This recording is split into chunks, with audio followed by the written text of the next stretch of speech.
நான் என்ன சொல்ல வரேன் அப்படின்னா, சில சில கணவனும், சில மனைவியும் அந்த டைம்ல சில பேர் வந்து பார்த்தீங்கன்னா, கட்டாயப்படுத்தி நான் செஞ்சு தான் ஆகணும், நீ குடிச்சு தான் ஆகணும்னு சொல்லும்போது, சுத்தபத்தம் இல்லாத நிலையில இருந்தா இது மாரி இன்ஃபெக்ஷன் கண்டிப்பா வரும். நான் ஏற்கனவே நெறைய சொல்லியிருக்கேன். இது மாரி தயவுசெய்து அப்படி ஒரு சூழ்நிலை வந்தால், கணவனும் மனைவியும் ஒருத்தருக்கு ஒருத்தியா இருந்தா, கணவனும் மனைவியும் வேற யார்ட்டயும் நான் வந்து கணவன் எங்கேயுமே போனதில்ல அப்படின்னா, கண்டிப்பா இன்ஃபெக்ஷன் ஆவாது.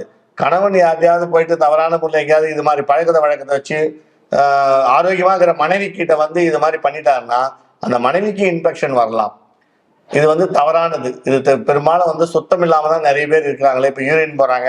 யூரின் போனோன்னு பார்த்தீங்கன்னா உறுப்புல சுத்தம் பண்றதே கிடையாது. பெண்களும் அதை யூரின் போறாங்க. வஜினாவை சுத்தம் பண்றதே கிடையாது. சுத்தம் இல்லாம திடீர்னு வாய் வைக்கிறாங்க அப்படின்னா அது இன்ஃபெக்ஷன் வரதான் செய்யும். கிருமி தொற்றுகள் வரதான் செய்யும். அதனால தயவு செய்து அது மாதிரி நான் இப்பயும் சொல்றேன், நல்லா புரிஞ்சுங்க. கணவனும் மனைவியும் சுத்தமாக சுத்தபத்தமாக இருந்து செய்வதால் என்றைக்கோ ஒரு நாள் செய்வதால் பிரச்சனை இல்லை.